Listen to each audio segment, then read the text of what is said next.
We're four friends who live across the globe and share a love of Bon Appétit's YouTube channel. So we came together to bring you our thoughts on what BA serves up. And try our hands at recreating their dishes. Welcome to Pod Appétit. Hi, this is what am I? I'm fucking up already. Sorry. Hi, I'm Amanda. Hi, I'm Amanda. I'm Justine. Woo, it's LJ. And it's me, Meg. From beyond the grave. Ghost Meg. Ghost Meg. She brought a ghost cake. Hey, yeah. So, welcome everybody to our very special Pod Appétit Halloween special. We decided that for every major holiday, the four of us would gather for an internet potluck. Each of us has been assigned a course and has decided in secret which BA recipe to make ahead of time. Shortly, we will go course by course, revealing what we made and all the details that went into preparing the dish. But first, instead of talking about what we've been cooking lately, we wanted to share some of our Halloween traditions. Ooh. So Halloween is probably one of my favorite holidays, if not my favorite holiday. I don't know. I really love Thanksgiving too. But I find Halloween to be an interesting holiday as an adult because it's like, where's the appeal? As a kid, obviously, the draw is copious amounts of free candy, which is amazing. But now as a grown-up, you know, I can purchase and eat candy whenever I damn well want to. And I do. Exactly. But for me, just in general, I love fall. I love autumn. Scarves, pumpkins, jack-o'-lanterns, all that good stuff. All the creepy shit that comes with Halloween, I love. And I also really go for any excuse to dress up. I really like going to comic conventions and cosplaying. So Halloween is another one of those opportunities where it's like, I get to make a costume. And I'm kind of competitive. So even if there's not an official costume contest, I'm like, if there were a costume contest, I would win it. Mm-hmm. But one of my favorite recent costumes was that I made a dot matrix costume from Spaceballs. I was quite proud of that. It was so good. You've got some amazing costume archive content, Meg. It's amazing. I'm always in awe when you share your costumes. It's just a lot of fun. But yes, those are some of my favorite things. And I love scary movies. So usually most Halloweens for me as an adult constitute watching a whole bunch of scary movies back to back and carving pumpkins. Yeah, carving pumpkins is definitely a tradition. Yeah. Yeah. Well, as I was talking with Meg earlier, tend to have a lot of spooky clothing items all year round, like skeletons. I mean, like I own like skeleton hoodies and sweaters and stuff. The moment like it turns like October and I just wear my regular wardrobe, people are like, "Oh, you excited for Halloween?" And I'm like, "But this is just me." This is just Justine's brand. Yeah, goth all year round. But yeah, I love Halloween. I like working on Halloween, which is, I don't know, it's you get to be around other adults and we all tend to dress up at work, so it's fun, you know? When I was a kid, my dad would dress up as Frankenstein's monster every year pretty much, and like the entryway to our house would get more and more elaborate, turning into, you know, Frankenstein's workshop, where there would be like lights on cue and like movement and sound effects and like jars of body parts with bubbles in them, and like that's great. It was a great childhood time. Did you have a favorite costume as a child? This question goes to all of you. Yeah, when I was like, I think in first or second grade, I had a really cool costume where I was like a TV repairman with a TV crashed on my head. So I had, you know, cool. like a box that was done up like a TV and it had knobs and it lit up inside and stuff. And I was, you know, dead and had like a jumpsuit work outfit. But yeah. That's awesome. That's so creative. I dressed up as Dorothy from The Wizard of Oz, and I had like a basket with a toy dog in it and everything. Oh, And Classic. I loved that one. But I started trick-or-treating and then I got sick and had to go home. Oh no. That happened a lot. Things like that. I had a broken ankle one year over Halloween. Amanda, what are your favorite Halloween traditions? So, trick-or-treating, definitely as a kid, but now that I'm an adult, I like going trick-or-treating with my nephews and like getting to see them experience it. And I normally like drive home, like to my hometown where they live with my brother and like try to go with them. And there's like a whole costume contest thing. And my brother makes amazing costumes. One year, all of them were the Guardians of the Galaxy. Nice. One year they were a bunch of like Adventure Time characters. To the point that even like my youngest nephew, like my brother had made a BMO out of, I don't know, a box and stuff, but like they just looked, he does such amazing stuff and I love to see the creative things he does. I'm not into scary movies, but I love Halloween because like Meg, I love fall and I do have quite a few like skull and ghost dresses and things that I feel like I can wear a little bit more often without people kind of looking at me weird. And particularly my ghost dress, if I wear it in like June, people are like, what's up with that? Like, People. You can have summer ghosts. right? Yeah. Right. Yeah. Hot ghost summer. Hello. Yeah, exactly. And I think part of it too is I love the costume side of it. And one of my favorite recent costumes was a couple years ago. Jeremy and I went to a Halloween party and he was Bob Ross and I was his happy little tree. Amazing. I remember that.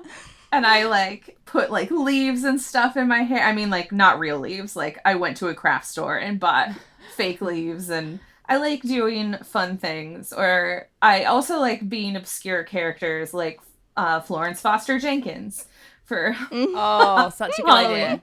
So yeah, I love that stuff. What about you, LJ? So my experience is probably going to be a lot different to you guys, because I would say until more recently, the UK didn't really celebrate Halloween. It's not a tradition, not in the same way that you guys do, certainly. I mean, it was acknowledged that it was a thing, but not much happened. When I was growing up, we did go trick-or-treating, but we didn't, like, the costumes were pathetic. If I'm being quite honest, it was literally like, oh, draw a spider on your face and just go out in your school uniform. Like, it was just like really like not interesting. And we were told that we weren't allowed to go and knock on doors if they didn't have some kind of Halloween acknowledgement on their front porch or front yard. So basically, if there was no pumpkin, then you didn't knock on their door because they wouldn't be interested. And back in those days, there weren't that many people putting their pumpkins out or being interested in taking part. So it wasn't as much of a thing, which I think is a real shame, because when I lived in New York, that was the first time that I kind of understood it and like got it and was like, oh, this is what it could be. Like, it's not just about trick-or-treating and it's not just about one night. It's an entire month long like build up and everyone gets involved and excited, and it's so much fun. But B, it's just like, I don't know, it's just a fun thing for people to do, and I just really don't understand why we're so snotty about it in the UK, because I think there's this perception that it's like this terrible US commercialized import, and I'm like, it's just fun, guys, like, come on, have some fun. So anyway, the year I came back from New York, I came back in the September of 2009, and I had missed my mum's 50th birthday, that was in the June, and I'd also missed my sister's 21st, which had been in the July, and I came back in the September, and I was like, guys, how about, hear me out on this, we have a huge house party for Halloween, and it celebrates your birthdays but also my return from New York, and we just do this big, but I was like, we're not half-assing this, guys, we are going all out. I am bringing American Halloween to the UK, and we're insisting that people have to dress up, no half-assed costumes, we're decorating the entire house, everything's going to be themed. And we did it, and it was an absolute blast. Like, it was so much fun. We did like a punch bowl with like a frozen hand we'd done with my dad came up with that. He was really clever. He did it, I think he saw it online, where you get a washing up glove and you put water in it and you freeze it in the freezer in the shape of like this sort of crooked hand. I think he put like apples or something in it to make sure, and he sealed the end so obviously the water doesn't fly out, and it freezes in the shape of like a cold, dead, gnarly hand, and you just put that in your punch so that when people go and scoop their punch out, they're like, oh my god, what's that? Oh, it's a frozen hand. Oh shit. And I think he dyed it with like blue icing, food colouring and stuff. I made a whole graveyard in our front hallway, like entranceway, and so one side of it I made into like a graveyard where I carved gravestones out of polystyrene and painted them grey and got loads of like fake spider's web stuff and like leaves from outside that we'd cleaned and dried off, and like just, you know, I was like, can we get some dry ice? Is that possible? I just really went to town, and it was literally one of the best evenings. Like my whole family were like, this was wonderful, let's do it every year. They haven't done it since, but they at least understand what it was about and why I was so excited about it. So that was great. The other thing I love about Halloween is the dressing up. So I don't have any childhood costumes to speak of that are worth speaking of. But for that party, I went as Carrie from the movie. And I made like vats of my own flake blood, because you can't really buy that, the amount of blood that you need, you can't really, it's not cost effective to buy that from a store or online or anything. So I made it myself, and that was hilarious because I got like an old charity shop wedding dress from a charity shop and like hung it out on the line outside in my parents' yard and just tipped this blood over it, and the neighbours were like, what the fuck has just happened? Is she like slaughtered a pig? Like, what's going on? And I was like, no, it's fake. Don't worry. So that was funny. Russ and I went to a Breaking Bad party a couple of years ago, and I went as Jane, Jesse's girlfriend. Oh, that's great. Yeah, that was a fun one. I had to wear a big, long black wig, and I went as a Moulin Rouge zombie one year, which was really fun. So yeah, I love dressing up, but I don't get as much of an opportunity to do that if we're not going out anywhere, because there aren't really, Halloween parties aren't as much of a thing over here, sadly. Because my husband and I are really into movies, we will make an effort to watch scary movies throughout October. So one year we did one every single night, which was a bit much. We went a bit crazy at the end of that, but now we definitely do at least a couple every weekend in October. We always carve pumpkins. We have like a little contest every year, and I'll post it on Facebook and get people to vote for which is the best one. So I've tried to kind of keep some bits of Halloween and sort of try and influence people over here as much as possible that it is fun and that it's not a terrible thing to get involved with. But yeah, I guess that's the sad thing for me about Halloween, is that it's not something that is as easy to get people enthused about as it is over there. So I do my best. I kind of guessed that maybe it wasn't a thing for you in your childhood, so it was interesting to hear that. And we still need to get you in a David S. Pumpkins costume. Oh my God. I can't believe I only found out about that last year from you guys. Yeah, I was like, listeners should probably know we had to introduce LJ to David S. Pumpkins last year. And she freaked out. Because it's delightful. Like, it's the most amazing thing ever. I was like, how am I only just knowing about this? This is terrible. Yeah, I have watched that several times since you introduced it to me last year. Even when it's not Halloween, when I just need cheering up, I Google David S. Pumpkins. Meg, what about your favorite childhood costume?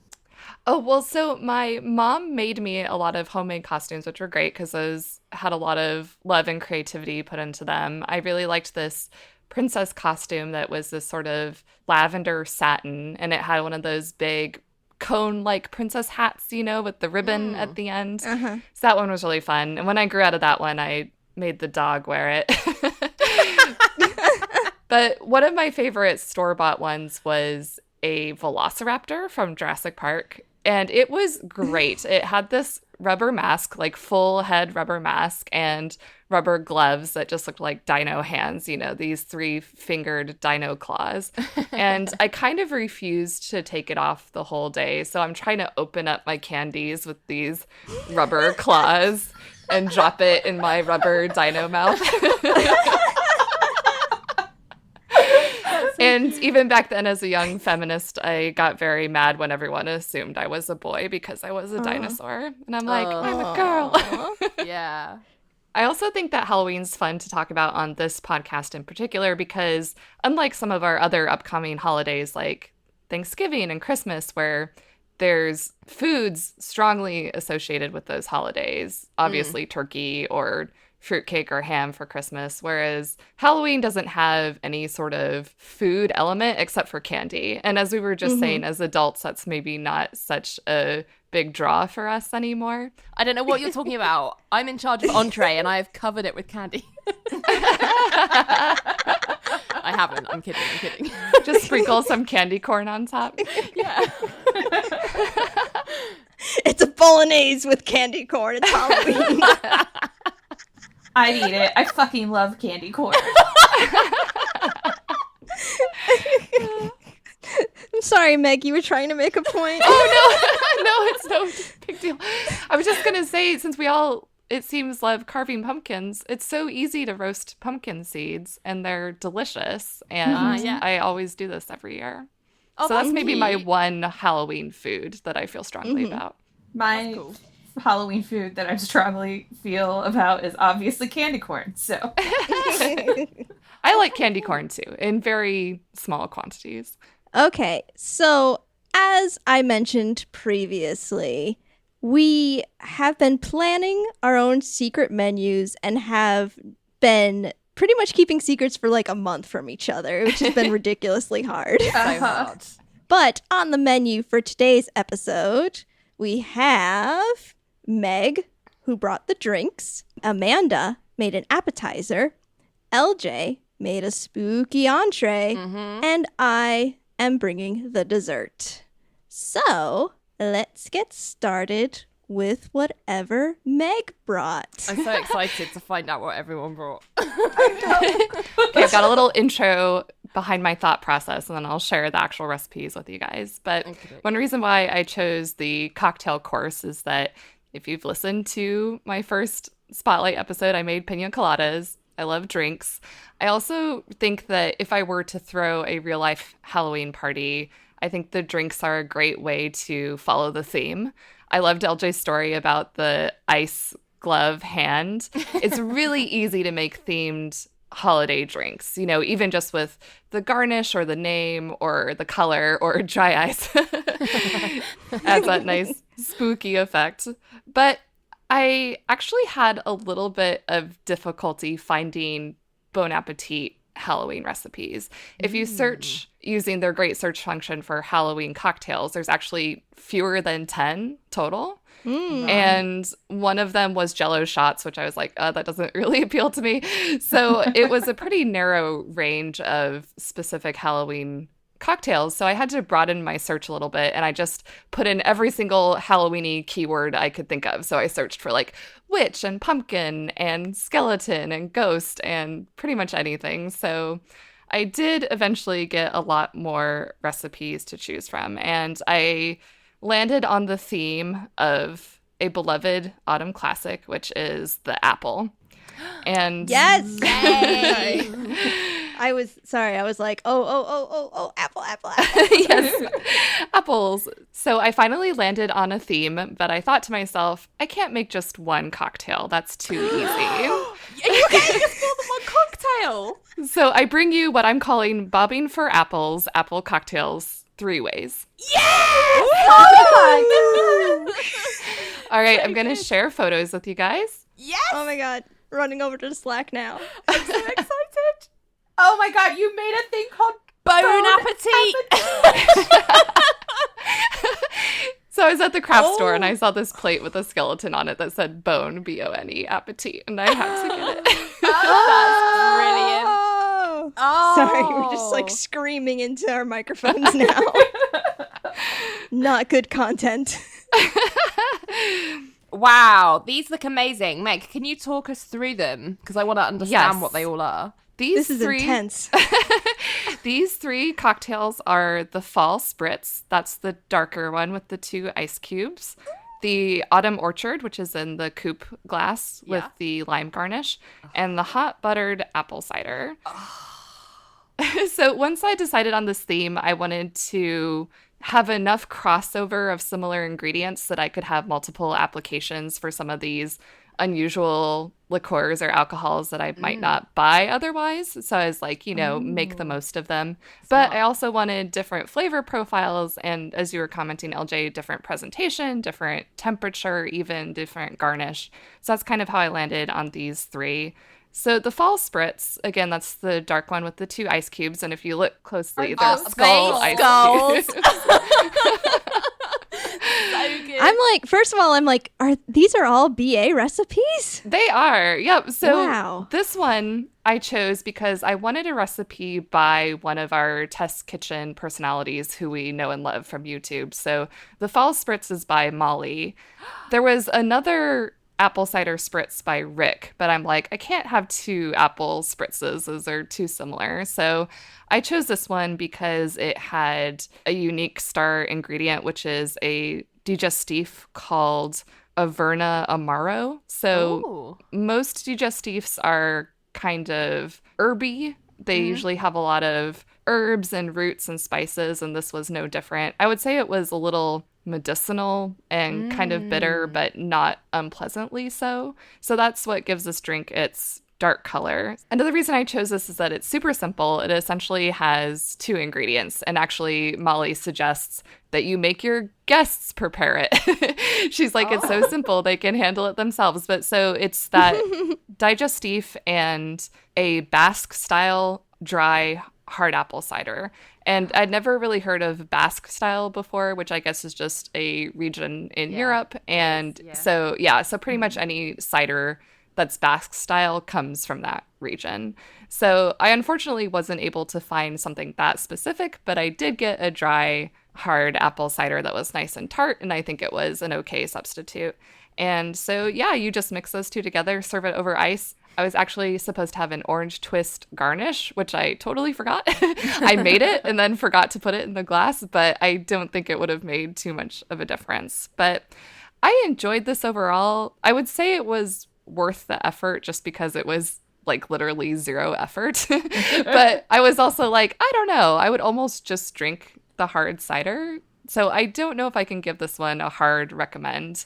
It was good, but it's like, is it worth buying this big bottle of the digestif? I don't know. It looks nice, though. I like the sound of the digestif because I really like medicinal herby drinks flavors. That's like, when you get a cocktail menu at a fancy cocktail bar and they usually group them by types of flavor, like you got your floral cocktails or your hard like liquor and stuff. I usually gravitate towards those more botanical medicinal flavors. So I think I would really like this. It sounds delicious. It's definitely the least sweet of all 3. Yeah. And if you like the medicinal digestifs, I'd say go for it. And the skull ice cubes make it, in my opinion.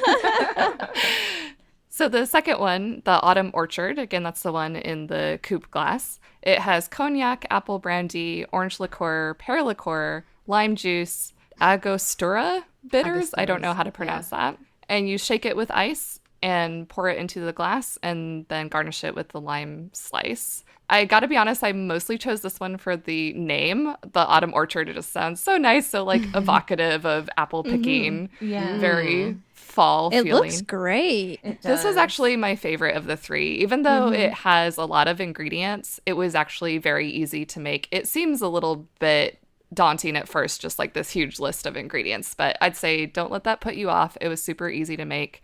Definitely my favorite. It's actually the only one of the 3 that I've made again in the meantime since first making them. So, and I'm sure I'll make it again because I've got a whole lot of pear liqueur. It was a giant bottle, but the orange and pear flavors I would say were actually the most dominant, even though has that. Well, I was going to say that apple base, but I guess the apple brandy is in equal parts to the other ingredients.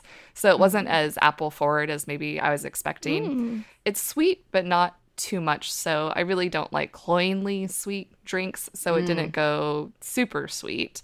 And I don't know if you can see it so well in the photos, but I really loved the color. It was this really dusky orange, almost a little bit red, which I really liked for the Halloween theme. Yeah. Yeah, you can make me this one. Oh, I would totally make you that one. It looks great with your Halloween crow as well. Oh, yes. I propped my little crow up next to it.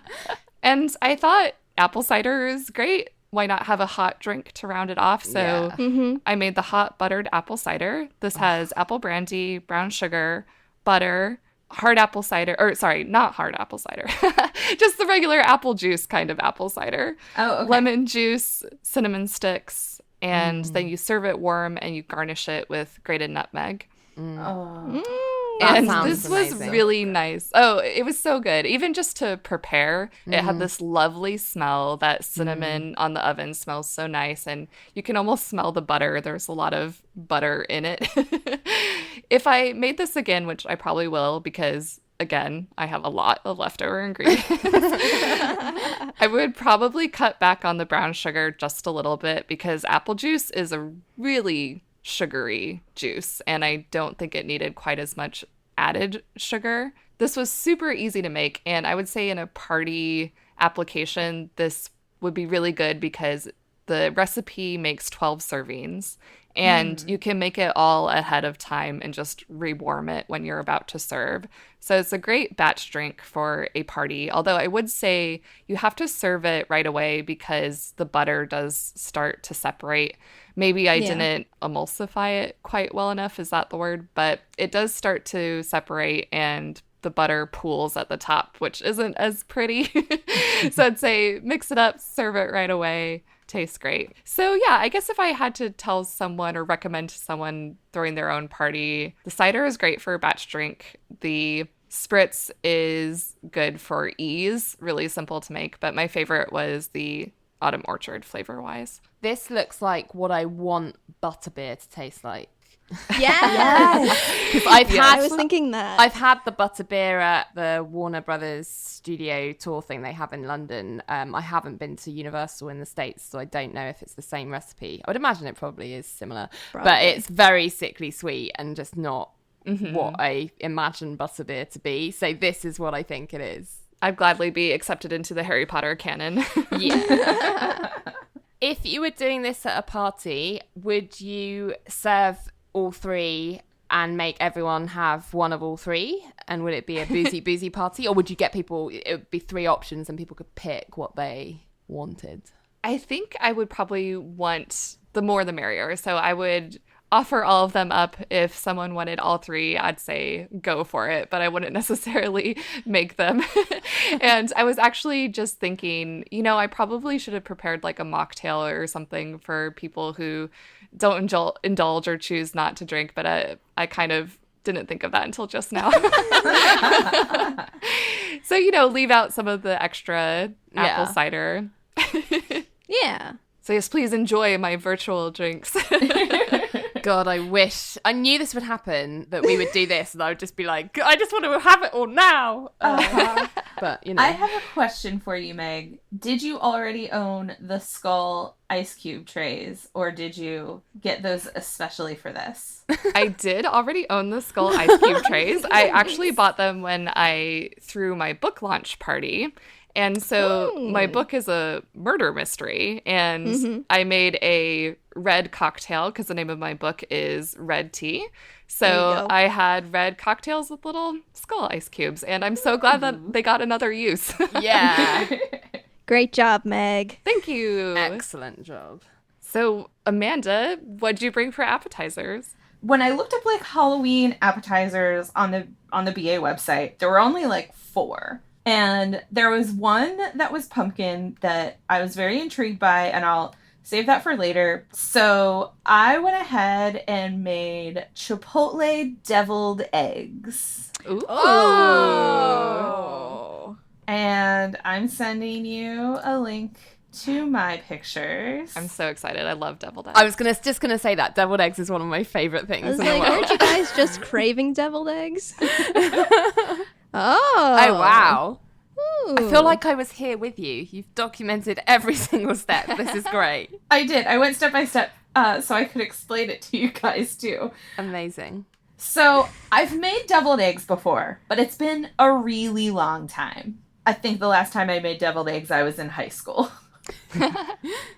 And I graduated 15 years ago. So it's been a long time. I really love spicy food. So the idea that it was like Chipotle peppers involved, and as you know, I say I'm not the cook. This only had 4 ingredients, so I thought it can't be that bad. The ingredients were just 12 large eggs, some mayonnaise, some canned Chipotle chilies that like chopped up, and fresh cilantro leaves. So I bought my first ever herbs for this, guys. Oh, Yay! I'm so pleased. And what a great one. Cilantro. Yeah, cilantro is great. And it was on sale for 50 cents, and I found out last night when I took it out to like finish my garnish, is because it was turning, and it was like turning black, and it was a whole thing. So this was not easy and was a whole journey.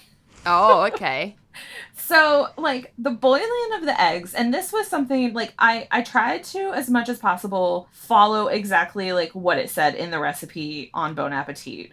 And so they went with the boiling of the eggs, like, to hard boil them method of, like, starting the eggs in cold water and then bringing it up to a boil. Mm-hmm. And then boiling it for, like, or simmering, as they said, for like 5 minutes, and then like putting it off to the side for a little bit, then doing the ice bath. Mm-hmm. And my mother-in-law was like, what I like to do is bring it to a boil and then put the eggs in.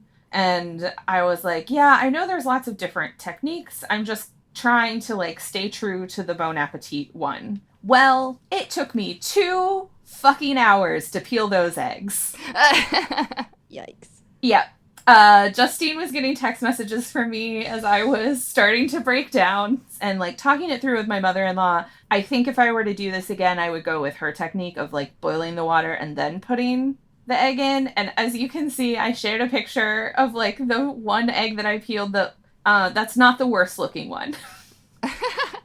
I know. I feel like that's controversial. I've always done it the BA method way, and I find it works much better for me. Did you immediately do the ice bath? Because that's really the key. I did. So in the recipe, it said like, simmer it for 5 minutes, then set it to the side for 10 minutes, cover it up, then drain it, and then do the ice bath. And so that's what I did. But I wonder, like, I shared a picture with you guys of the ice bath that I did. That is all the ice we had in the house. Oh, okay. That's not an ice bath. So what I do when I have that problem, because I've done that before, is instead of doing an ice bath, I put my eggs in a bowl and I just have running cold water in, so it's constantly cold, and just cooling it in lieu of an ice bath. So it was completely covered in cold water. And then, like, I put the ice into, but apparently I needed more ice.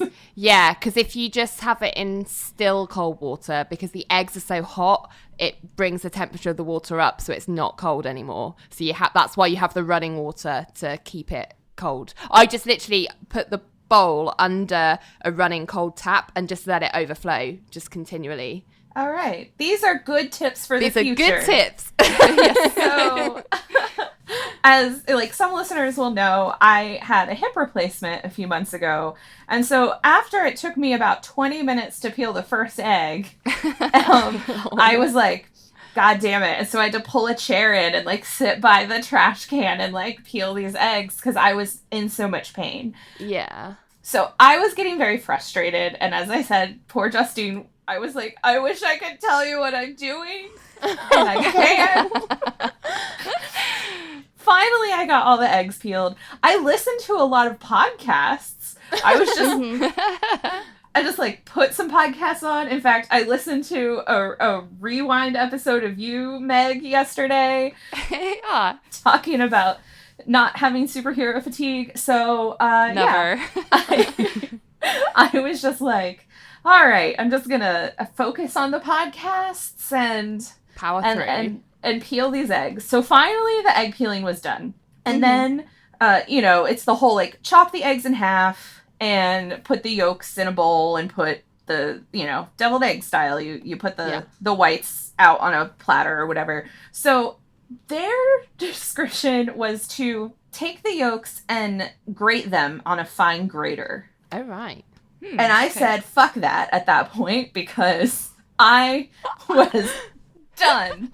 And I said, I'm going to go with a technique that my grandma taught me, which is just mash them up with a fork. Yeah. Because I wouldn't have had to find a grater, and it will be way faster. And when I was talking to my mother-in-law about it later, she was like, they would just crumble in your hand. That's ridiculous. Who would say that? Nobody does that for the yolks. Nobody does that. So I mashed them up with a fork. Then I added in the mayo, which they said 1/3 of a cup plus 2 tablespoons of mayo. So I did that. Then it was time to add the chipotle peppers. And so I did go ahead, like, I had the canned chipotle peppers in adobe sauce, which was, like, the only thing I could buy. And I made sure I scraped out all the seeds, because I know that adds a lot of heat. Yeah. I love heat, but my family does not. So I did that and, like, chopped them up and added it in. And then it said to, like, season to taste or add more chipotles if you wanted. It was super mild to me. So I decided I was going to do, like, half more mild and then add more chipotle in for me. Mm-hmm. And then it said to, like, do a pastry bag with, like, a star tip to, like, put in the mixture so it looked really pretty. So I, like, instead of having, like, a pastry bag, I had a tip, and I had a plastic bag, and I sent a picture, and it's like, look, I did the thing. And then I squeezed it. And it just all fell into the egg. Oh, Mama! So that next picture that I sent for listeners, it's literally just, like, a blob on top of an egg, and it's because I squeezed it and the whole thing just fell into the egg. Oh, no. How did that happen? It just, like, burst through the bag. Maybe double bag next time? Yeah, I just said screw it at that point, and I used a spoon. The way my grandma taught me. So, yeah, I went ahead and, like, the stuff that was in the bag, I just, without the tip, put it into the thing, and then the rest I did by a spoon. Then I went and I added a couple more teaspoons of chipotle to the rest of it, and then filled up the rest of them. So I don't know if it's really clear in the picture, but, like, the ones on the right are a little bit lighter and the ones on the left are a little bit darker. Yes. I can see that, yeah. Yeah, so the ones on the left were the spicier ones with more chipotle added. And then you put them in the fridge and you let them set up for a while. So I did that, and I went and watched a movie, and it had been 4 hours since I had started this, and I thought this was going to be easy, and it wasn't. And then I added the cilantro, but it said 1 whole cilantro leaf per egg, and they were huge. So I tore them up smaller because it would have, like, covered the whole egg if it was a whole cilantro leaf. So that's probably the first time I've ever garnished something. Definitely the first time I've used herbs. But they tasted really delicious. And, like, the mild ones, my mother-in-law tried, and she does not like spicy food. And she said she really liked it and that it tasted like the chipotle. It's more just, like, the flavor, like a smoky flavor that it added to it. And she said it's almost like it's bacon, but there's no bacon in it. Yeah, I can imagine that. Yeah.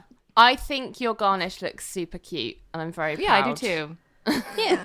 It's kind of evocative of eyeballs if you squint. So I think it'd be great for a Halloween party. You could be like, have my creepy eyeball eggs. Yeah. Yeah, and the spicy works too for that. Yeah. The spicy, and that it's deviled and all of that. Yeah. Sort of the Halloween theme. I appreciate your perseverance, Amanda. I have to ask, were you, let's say, at a farmer's market one day and you accidentally ran into a woman carrying eggs and they all broke all over the ground and she was a witch and she forever cursed you to not be able to make hard-boiled eggs? Did that happen to you specifically? That did not.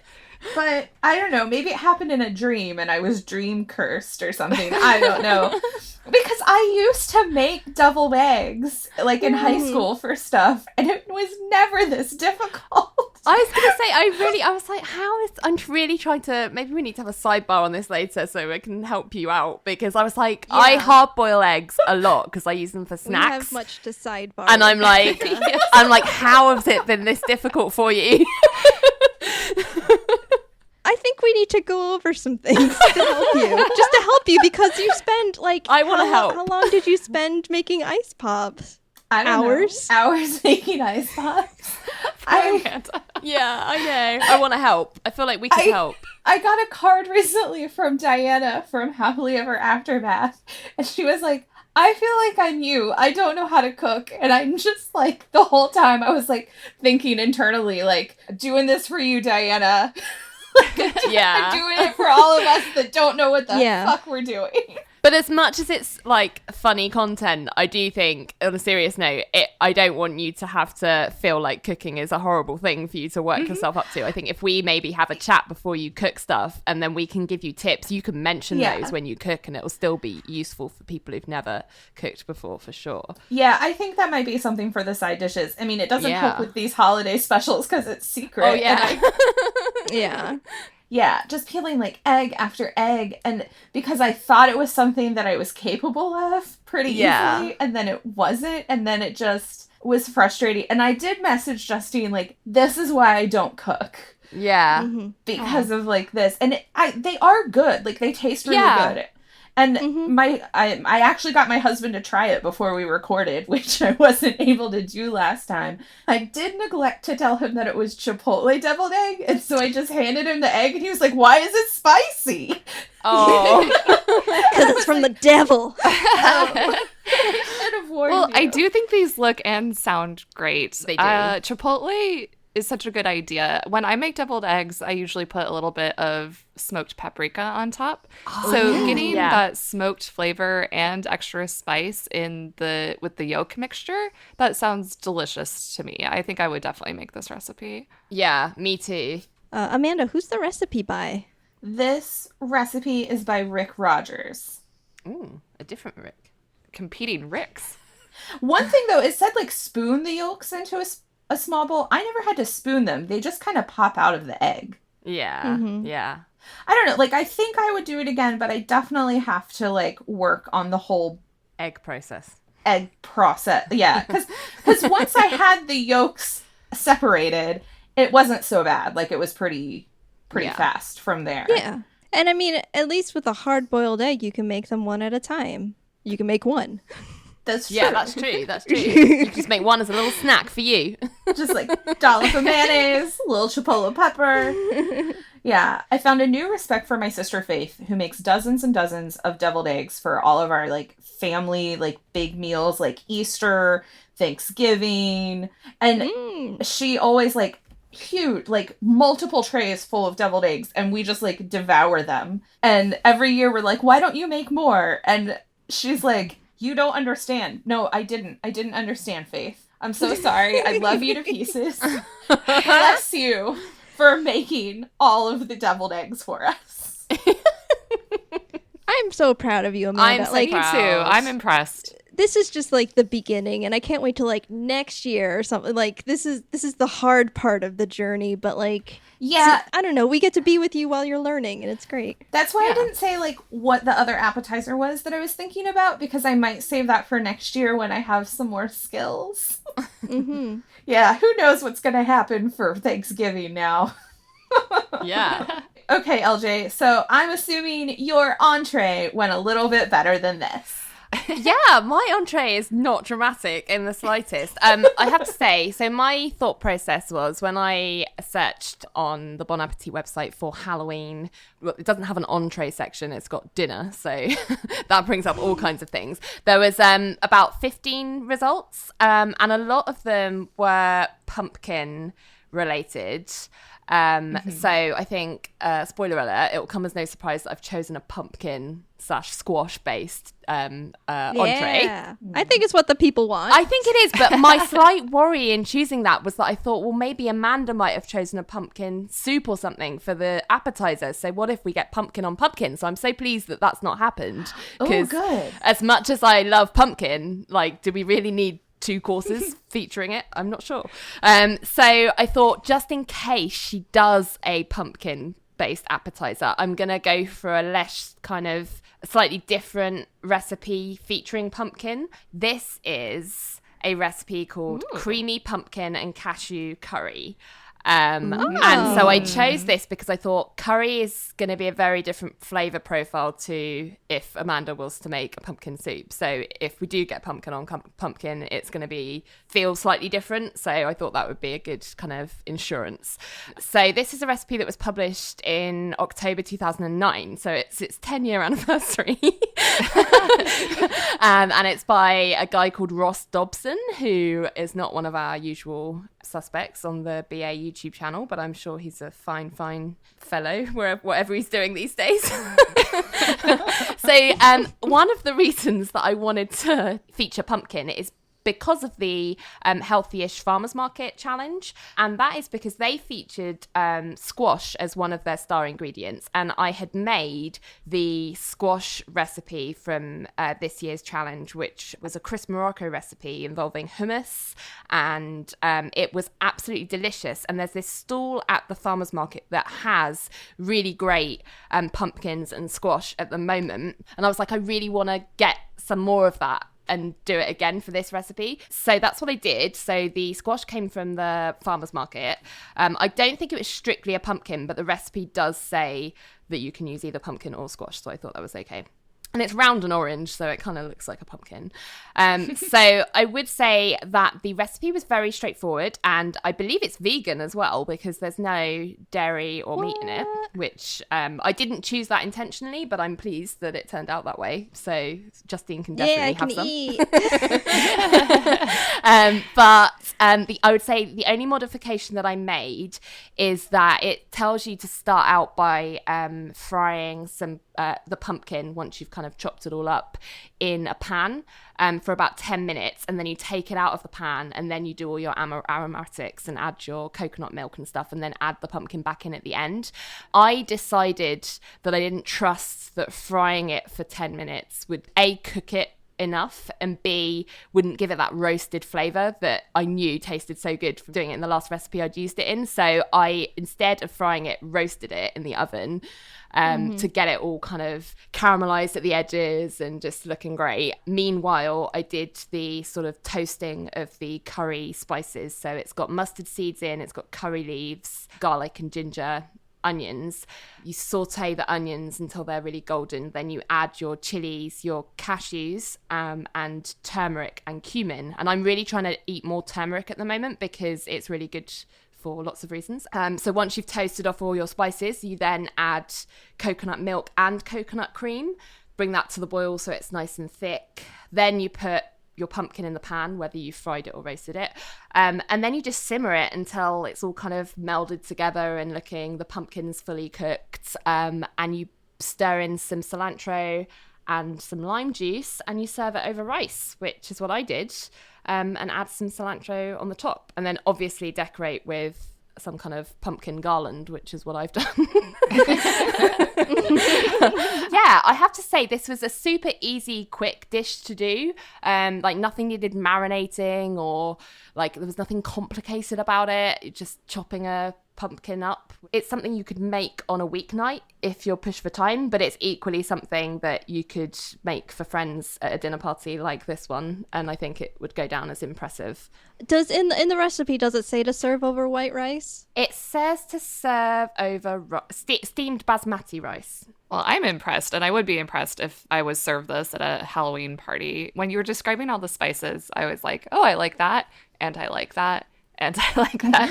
So the spice combo just sounds delicious to me. I can see the mustard seeds, was it in here? Yeah, there's black mustard seeds, curry leaves. The chilies that you use are arbol chilies that are dried, which I managed to get my hands on because sometimes getting your hands on chili in the UK, I don't have access to the same types of ones that are more prevalent and easier to find in the US, but I did manage to find some of the right chilies, and because they're dried, their flavor's really smoky and intense, so that was nice. I like that you chose to roast the squash/pumpkin instead of frying it. I feel like roasting is such a seasonal thing to do. That's definitely what I would do in the autumn as well. It just feels more like more appropriate for the season. And also, Priya recommended doing that for her aloo gobi recipe. Yes. To make it, yeah. I just think you get better texture of pumpkin and better flavour out of a squash or a pumpkin by doing that. I have a Question, isn't pumpkin a type of squash? Yeah, it is. I'm no expert, so I don't know when you're at the farmer's market, other than asking the stall owner, please identify which of your many squashes are pumpkins and which are not. I mean, I always think of pumpkin as just like the ones that look like the Halloween pumpkins, but I don't know if that's true. And then there's like yellow squash, acorn squash. They're so pretty much many, like, yeah. it's described what they look like. They're all the same family, so yeah, they're pretty interchangeable flavor-wise, I would say. This was a good choice for a party, too, because you could scale up the recipe pretty easily and just have a big batch and everyone take a scoop. Oh, yeah, I had leftovers because I made the whole recipe and it's 6 servings, and obviously there's only 2 of us in my house, so I had it for lunch, like, several days, and it was really good leftovers. It looks really good. I keep Cashews, looking at the right? cashews. Yes. Cashews. Like, if you're doing a dinner party, you don't want to stress, so you don't want to have a deviled egg crisis. Or if you're having a deviled egg crisis, the last thing you want is to have an entree crisis as well, so, you know. Just grab one of 3 drinks and it'll go by a lot easier. Yeah, that's true. So, that's our drinks, appetizer, and entree. I think that means we're ready for dessert. So, Justine, what do you have for us? Well, you guys, I'm so excited because I feel like so far our dishes have amazingly paired together so well. Yeah. I'm like, I have the secret of knowing. I'm like, oh, our complete course is amazing. So, thinking about like Halloween desserts, there is like the traditional route of like something pumpkin-y, as you said, like a pumpkin pie, a pumpkin cake, which they do have a few of those recipes on the BA website. But I'm like, those are more like Thanksgiving. Is it too early to bring out the pumpkin pie that you're going to have 3 times later in the year? Also, I wanted to do something easy because I didn't have a lot of time to do it in. So I made cookies. Yeah! Here they are. Oh! Ooh. These Pumpkin look seeds. interesting. Those look so good. They look Halloween-y. Yeah, these are BA's chocolate chunk pumpkin seed cookies. Pumpkin seeds, also, as they are known, pepitas. Yeah. I did not know that. I had a bag of pepitas already in my cupboard from making pesto. Justine making pesto? Never. No way. So basically, I had a lot of the ingredients already. I just got the chocolate chunks from Whole Foods. They are vegan. Don't worry. Yeah, I thought these were Halloween-y because, yeah, they got pumpkin seeds in them. I'm like, oh, yeah, that's, of course, a perfect Halloween snack. Yeah. And they're very chocolatey. They're like chocolate. So Yeah. that's also Halloween-y. So that's why I'm like, here, this is, I think, makes a good Halloween dessert. Oh, yeah. And you liked how it tasted? Oh, yeah.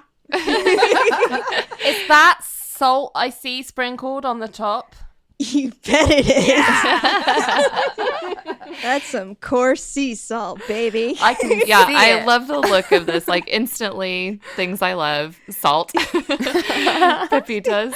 I also really like that it sort of is that Halloween color. Obviously, orange and black are what I first think of for Halloween, but I think of green as sort of like a complementary Halloween color. So the pepitas are just slightly green. I think it looks great. Yeah, and they are toasted, so they get really crispy. Yum, yum, yum, yum, So, yum. like, yeah, when you bite into it, you have a few different textures. You have, like, the cookie, which is kind of brownie-like, but it does say, like, don't bake it too long because it starts to, like, crisp out at the edges, like Right. you've seen with, like, Chris Morocco's cookies. Yeah. Some of those came out that way, and those were, I called them my ugly cookies, but don't worry. It says it makes 18, and I made about 32, so. Oh, wow. Wow. Also, my friend Dan was there as I was making them, so they kind of conveyor belted into his mouth where I was like, this one's not Instagram worthy, you eat it. And he's like, great, yes. So yeah, they've got like the chewiness of the cookie, and then you've got the crispiness of the pepitas. They got the chocolate chunk and the salt. And, you guys, in it, there is half a teaspoon of ground cinnamon and a fourth a teaspoon of smoked paprika. Oh. That's something I Uh-huh. wouldn't have thought of in a cookie. So it would complement Amanda's smoky chili deviled eggs. Yeah, that's right. so cool. Did you have to adapt the recipe to make it vegan then, or was it already vegan? It is not vegan on the BA website, but Right. pretty easy to adapt. There is a lot of butter in it. 1 cup plus 2 tablespoons unsalted butter, room temperature. I just use Earth Balance, which Right. is easy peasy substitution. I will say that I stuck to the room temperature thing, which I don't often do. I'm making my own cookies, and it made it so much easier to cream in the sugar. And there's Yeah. the 2 different kinds of there's a brown sugar and regular granulated sugar in this. And I was like whipping like a champ. Yeah, I always, was if I can remember, if I'm baking, I Yeah, always that's take my the thing. butter out. It's like, Yeah. do you remember to leave your butter out for a Yeah. hot minute before Yeah. you start baking? A little hot minute. Not a hot minute, just a warm minute. Yeah, otherwise you just got a Room puddle to temperature wet minute. with. Do you know the tip to try to help soften the butter if you forgot to take it out of the fridge? Microwave? Well, that's one thing. My grandma always said just kind of like grab it and smush it like in the thing while it's still in the wrapper, and it kind of helps like your hands Yeah. warm it up a little bit, Like and then it just also just Breathe like on it a little. I don't know, just like smushes it a little bit and gets it softer. I can't do that because our butter doesn't come the same way as you guys. We don't get sticks of butter in the UK. I don't know if this Yeah. is like a revelation, but we don't. No, unfortunately, I didn't have any Earth Balance sticks either. I had it in No. a tub as well. Oh, okay.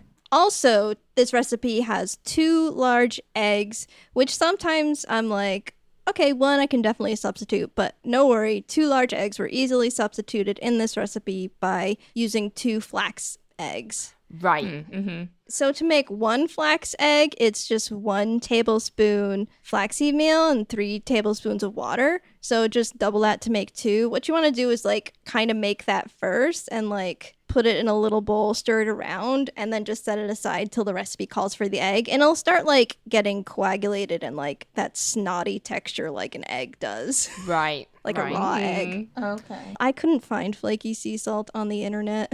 So I got the large coarse sea salt, but I was just like, guys, I bought salt. Yeah, it looks good. It looks good. I bet it added something to the taste as well. Totally Pushing it to did. the Yeah, chocolate. people were into it. So Yeah. in addition to like the ones, like I had 2 guys come over as I was making them, and they were just like, eat cookies because they still keep coming. Like I said, I made like 32. Yeah. I had 2 big Tupperware things filled with them. I brought 1 to work, and then that Monday they were gone. Everybody ate them at work and loved them. Everybody was slacking me all day, being like, "Oh, these cookies are great." And now they're like, "So when are you making more cookies?" Yeah. I was going to say, you set a precedent when you do that. They're like, oh, you can just always do that. Yeah. Yeah. So everybody really liked them. Like everybody who ate them, they were very popular. So thumbs up. I really like the idea of cookies as a dessert for like a dinner party because I don't think people do it. It's unexpected and there's this perception that it's not like a dinner party worthy dessert, which I absolutely don't think is true. I think if someone gave me cookies at the end of a dinner party, I would be absolutely delighted because it's something easy you can do. I think dinner parties are stressful enough. You can make your cookies way in advance and it's just simple to bring it out. And plus, I don't want a finicky, fancy, like 3-layer trifle or I don't know, like something that's just like, it doesn't, I think people overcomplicate desserts too much because it just makes you feel like intimidated when you're at a dinner party and sets the bar too high. I just think let's chill out, let's relax a little. These are some amazing cookies that look beautiful and are delicious. Like, that's brilliant. And nobody feels like buttoned up or uptight about it. I completely agree. They're easy to present. They Yes. are easy to serve. They don't have to be served right away. They're self-serve. And another thing about parties is that I always appreciate a food that you can easily hold and that allows you to hold multiple of. And actually, Amanda's eggs are great for that too, because a lot of times there's not seating and you just want to grab a piece of food and maybe take it with you. So I think Yeah. cookies are great for parties. I think especially for Halloween in particular, like here in the States, a Halloween party, a lot of times you're going to have things kind of like set out buffet style for people to just grab and go while they mingle around. Great job. I think we did a great job. Yeah, good job, us.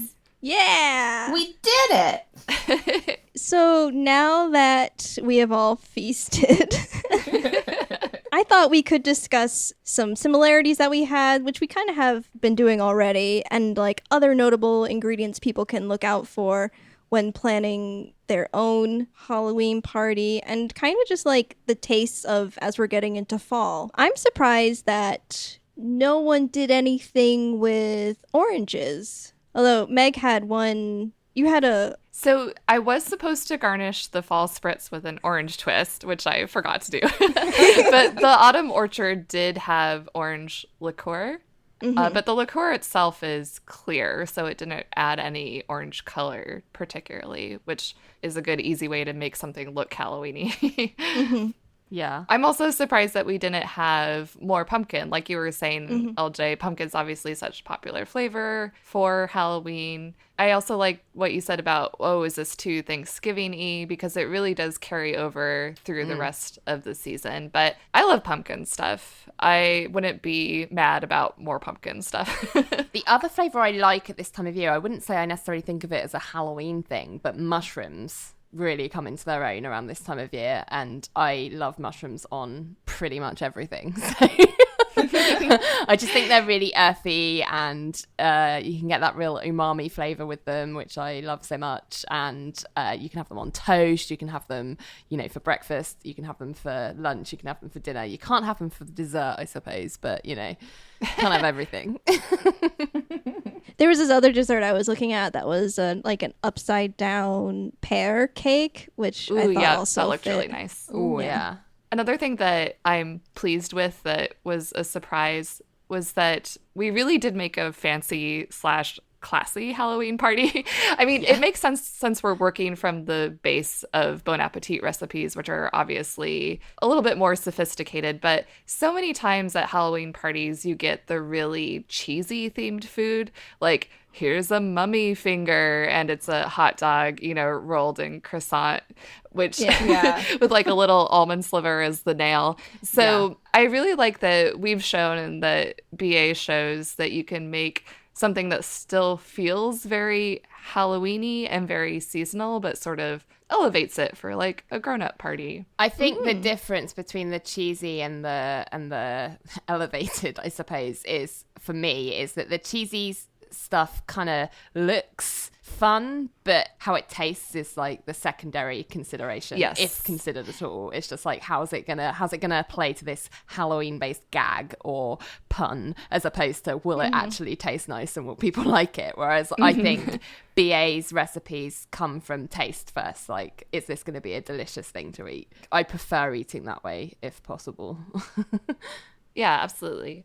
I think I was also surprised that nobody went like full on pumpkin, like pumpkin bars or pumpkin drink. Didn't even think about it until now, but like I could have easily done like pumpkin seeds probably, you know, like roasted pumpkin seeds. Probably would have been easier than deviled eggs.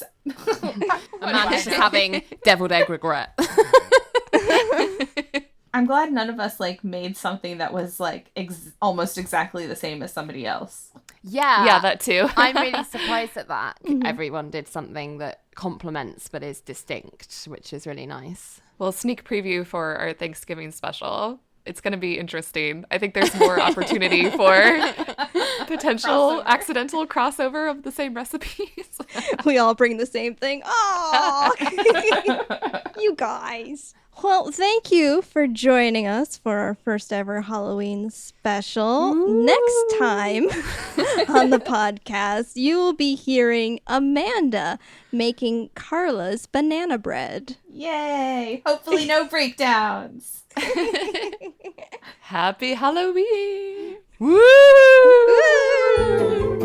Thanks for listening to Pod Appétit, a Bon Appétit fancast. We'd love to hear from you, so find us on Twitter, Instagram, and Pinterest at pod_appétit. And on Facebook at Pod Appétit Podcast. You can also email us at podappetitpodcast@gmail.com and find all of our episodes on our website, podappetitpodcast.com. Until next time, the test kitchen is closed. Hey Karina, do you want to hear an interesting new fact about sloths? Impossible, Cassie. I know all there is to know about sloths. They spend their whole lives eating and sleeping, and that's living the dream in my book. I bet you don't know this fact. Fine, surprise me. Sloths are surprisingly fast and skilled swimmers. They can move 3 times faster in water than they ever can on land. Suddenly, I love them even more. Where can I possibly learn more exciting and interesting facts about sloths? Well, we did do an entire episode on sloths for Crittercast. Right! Crittercast, our comedic animal-themed podcast. It's the show where we talk about all kinds of animals and why we love them. We upload new episodes twice a month on every second and fourth Sunday. Just in time for your Monday morning commute. You can find Crittercast on iTunes, Spotify, and many other podcast streaming apps. Plus, check out our website, CrittercastPodcast.com, for links to all of our social media and for more fun facts and adorable photos of critters big and small. Crittercast, Pod